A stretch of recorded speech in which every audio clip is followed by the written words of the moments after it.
자, 찬송가 80장입니다. 천지에 있는 이름 중 귀하고 높은 이름, 주 나시기 전 지으신 주의 이름 예수. 주 앞에 내가 엎드려 그 이름 찬송함은 그네 귀에 들린 말씀 중 귀하신 이름 예수. 주 십자가에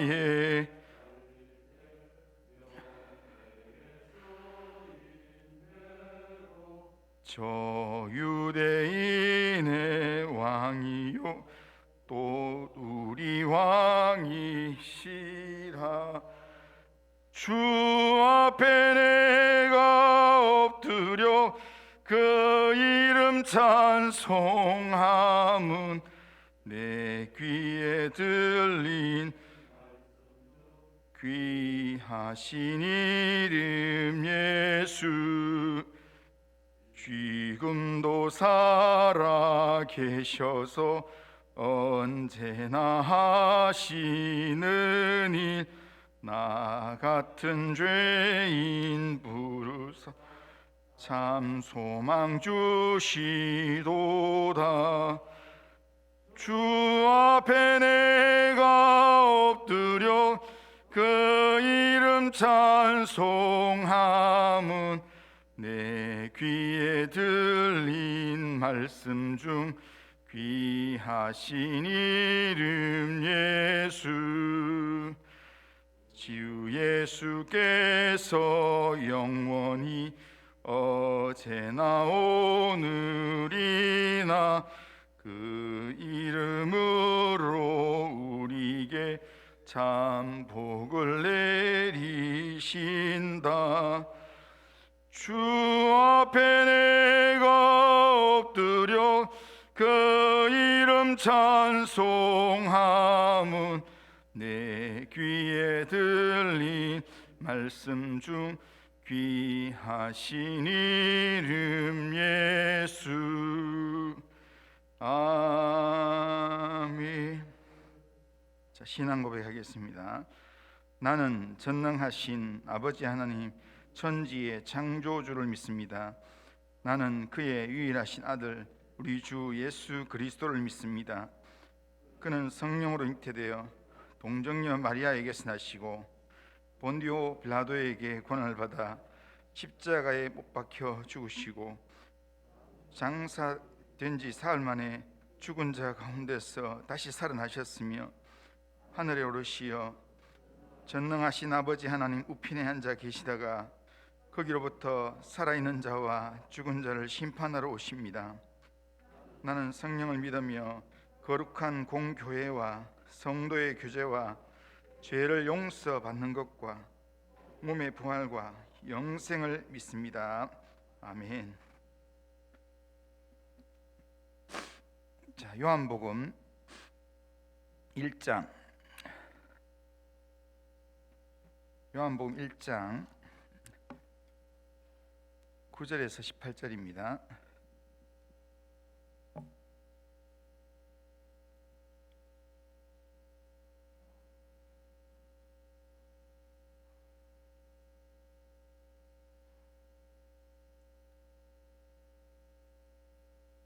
자, 요한복음 1장 9절에서 18절. 자, 한 절씩 교독하겠습니다. 참 빛 곧 세상에 와서 각 사람에게 비추는 빛이 있었나니 그가 세상에 계셨으며 세상은 그로 말미암아 지은 바 되었으되 세상이 그를 알지 못하였고 자기 땅에 오매 자기 백성이 영접하지 아니하였으나 영접하는 자 곧 그 이름을 믿는 자들에게는 하나님의 자녀가 되는 권세를 주셨으니 이는 혈통으로나 육정으로나 사람의 뜻으로 나지 아니하고 오직 하나님께로부터 난 자들이니라. 말씀이 육신이 되어 우리 가운데 거하심에 우리가 그의 영광을 보니 아버지의 독생자의 영광이요 은혜와 진리가 충만하더라. 요한이 그에 대하여 증언하여 외쳐 이르되 내가 전에 말하기를 내 뒤에 오시는 이는 이가 나보다 앞선 것은 나보다 먼저 계심이라 한 것이 이 사람을 가리킴이라 하니라. 우리가 다 그의 충만한 데서 받으니 은혜 위에 은혜로라. 율법은 모세로 말미암아 주어진 것이요 은혜와 진리는 예수 그리스도로 말미암아 온 것이라. 본래 하나님을 본 사람이 없으되 아버지 품속에 있는 독생하신 하나님이 나타내셨느니라. 아멘. 자, 오늘 우리가 읽은 이 본문은 참 빛이신 예수님께서 육신으로 이 땅에 오신 성육신 사건을 소개하는 내용입니다. 하나님이 인간이 되는 말씀이 육신이 되어 우리 가운데 거하는 사건은 인류 모두에게 은혜의 사건이고 축복의 사건입니다. 본문에서 가장 중요한 개념, 중요한 구절이 14절에 말씀이 육신이 되어라는 부분입니다. 이 말은 가시적으로 볼 수 없는 그런 하나님께서 볼 수 있는 육신의 하나님으로 오셨다라는 의미입니다. 이렇게 사람의 눈에 볼 수 있게 육신으로 우리 가운데 오신 것은 다 우리를 위해서 오셨다는 겁니다. 14절에서 말씀이 육신이 되어 우리 가운데 거하심에 라고 그렇게 말씀하는데, 여기서 거하심에 라는 말은 거처를 정하여 머물렀다 이런 뜻입니다. 그러니까 하나님이 잠시 그냥 머물기 위해서 오신 게 아니라 우리에게 오셔서 거처를 정해서 우리와 함께 살기 위해서 오셨다라는 그런 말씀입니다. 영광의 하나님께서 우리에게 오셔서 우리와 함께 거하셨다, 우리와 함께 사셨다, 이 말은 우리에게는 엄청난 축복의 사건입니다. 그렇다면 하나님이 왜 인간이 되셨으며 말씀이 왜 육신이 됐는가? 그 이유는 우리를 죄 가운데 구원하려는 중보자가 되기 위해서였습니다. 죄인은 하나님과 사람 사이에 중보자로 설 수가 없습니다. 그러니까 사람은 그 누구도 하나님과 인간 사이에 중보자 역할을 할 수 없습니다. 그래서 죄 없으신 예수님께서 하나님과 우리 사이에 중보자가 되어서 우리의 이 죄 문제를 해결하고 우리를 하나님과의 관계에서 화목을 이루도록, 그래서 하나님이 우리에게 주신 평강을 누릴 수 있도록 그렇게 하나님이 우리 가운데 오셔야만 했습니다. 말씀이 육신이 된 그 이유를 보면 하나님과 인간 사이에 중보자가 되기 위해서 오신 것도 있지만 주님이 우리의 진짜 친구가 되기 위해서 오셨습니다. 죄인의 친구가 되기 위해서 오셨다고 그렇게 이야기합니다. 이 땅에 육신으로 오신 예수님께서 주로 공생애 동안에 죄인들을 많이 만났습니다. 죄인을 만나고 세리를 만나고 장녀를 만나고 병든 사람 만나고 귀신 들린 사람을 만났습니다. 이것이 예수님께서 우리 가운데 오심을 보여주는 그런 핵심적인 내용입니다. 왜냐하면 예수님은 의인들의 친구로 오신 것이 아니라 세리와 죄인들의 친구로 오셔서 그들의 죄 문제를 대신하기 위해서 그들을 위해서 주님께서 십자가에 달려 죽게 되었다는 겁니다. 그래서 성경은 건강한 자에게는 의사가 쓸데가 없고 병든 자에게라야 쓸데있느니라 그렇게 말씀했습니다. 우리가 죽을 수밖에 없는 그런 죄의 병을 고쳐주기 위해서 우리의 친구로 오셔서 예수님께서 우리의 죄값을 대신 친히 감당하기 위해서 예수님께서 오셨다는 겁니다. 그래서 우리 가운데 오셔서 친히 십자가의 제물이 되어주시고, 그래서 그 십자가의 죽음을 통해서 우리에게 더욱 풍성한 생명을 우리에게 주시고 은혜와 진리가 충만한 삶을 살도록 그렇게 우리에게 생명의 길을 열어주기 위해서 주님께서 이 땅에 오셨습니다.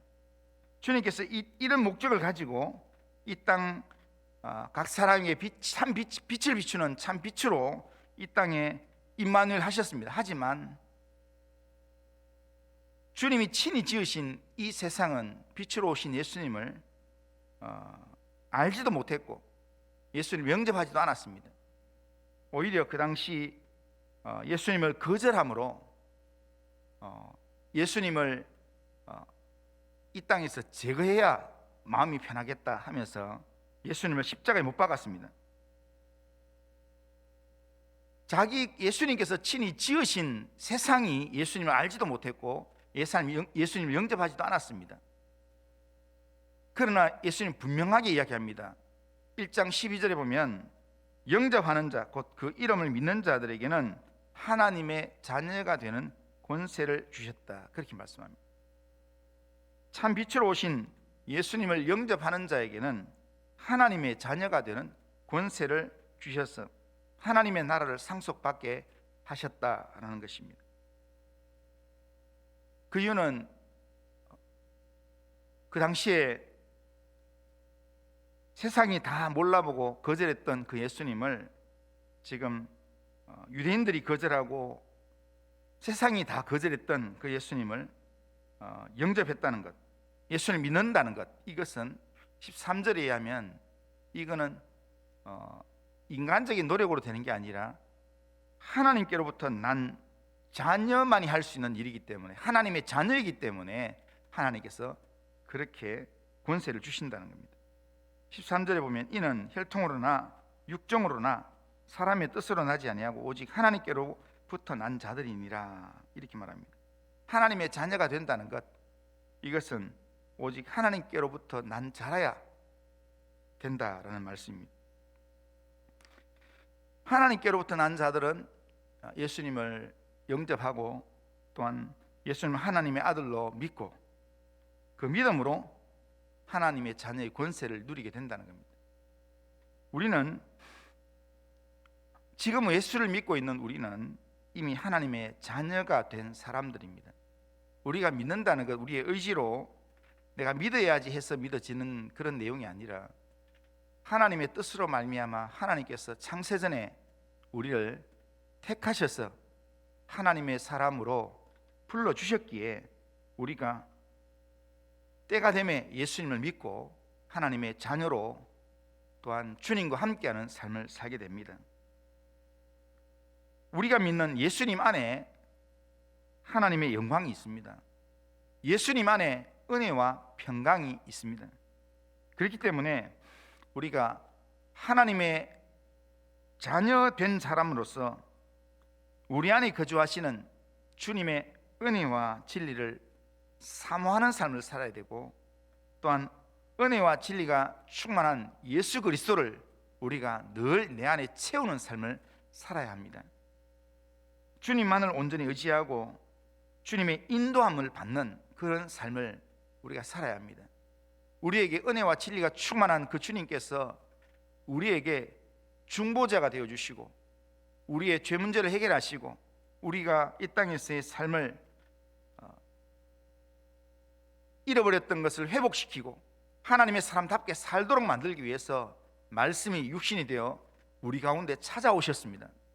그렇기 때문에 우리 가운데 참빛으로 찾아오신 말씀으로 우리 가운데 오신 예수 그리스도를 우리가 믿는 자로서 그 예수님 우리 안에 충만하게 채울 때 우리의 삶에는 주님이 예비하신 은혜와 진리가 충만한 하나님의 자녀다운 삶을 우리가 살게 될 것입니다. 오늘 2022년도 1월 첫째 주일을 우리가 맞이하면서 또 주일 예배를 드리면서 예수를 믿고 영접한 사람으로서 하나님의 자녀된 모습이 어떤 모습인가 우리가 다시 한번 생각하면서 하나님의 자녀답게 하나님의 자녀의 권세를 누리고 그리고 또 하나님의 자녀다운 모습으로 예수님을 내 안에 충만하게 채우고 예수님을 사모하는 마음으로 오늘도 찬송하고 기도하고 또한 하나님 앞에 온전한 예배자로 하나님 앞에 서서 하나님을 높이고 하나님을 의지하는 그런 믿음의 삶으로 이 한 해를 시작하는 우리 모든 성도님들 다 되시기를 주님의 이름으로 축원합니다. 기도하겠습니다. 거룩하신 하나님 아버지, 우리를 위하여서 말씀으로 우리 가운데 오신 하나님의 아들 예수 그리스도를 우리가 온전하게 하나님 믿고 영접함으로 하나님 우리 안에 주님이 예배하신 하나님의 영광 은혜와 진리가 충만한 삶을 살 수 있도록 인도하여 주시옵소서. 하나님 다사다난했던 2021년도 다 지나가고 2022년도 1월 첫째 주일을 우리가 맞이합니다. 첫 주일 예배부터 우리가 주님만 바라보는 마음으로 주님 안에 있는 은혜와 진리만을 사모하는 마음으로 하나님 앞에서 찬송하고 기도하고 하나님 앞에 날마다 주님을 높이는 예배자의 삶을 살 수 있도록 주님 인도하여 주시옵소서. 오늘도 우리의 삶을 주님께 의탁합니다. 주님 함께 하시고 은혜를 내려 주시옵소서. 오늘 첫 주일부터 예배 참석하는 모든 성도님들의 걸음을 붙들어 주시고 예배를 통해서 하나님 심령에 하나님의 은혜로 채워 주옵소서. 예수님의 이름으로 기도드리옵나이다. 아멘. 하늘에 계신 우리 아버지여, 이름이 거룩히 여김을 받으시오며 나라가 임하시오며 뜻이 하늘에서 이루어진 것 같이 땅에서도 이루어지이다. 오늘 우리에게 일용할 양식을 주시옵고 우리가 우리에게 죄 지은 자를 사해 준 것 같이 우리 죄를 사하여 주시옵고 우리를 시험에 들게 하지 마시옵고 다만 악에서 구하시옵소서. 대개 나라와 권세와 영광이 아버지께 영원히 있사옵나이다. 아멘.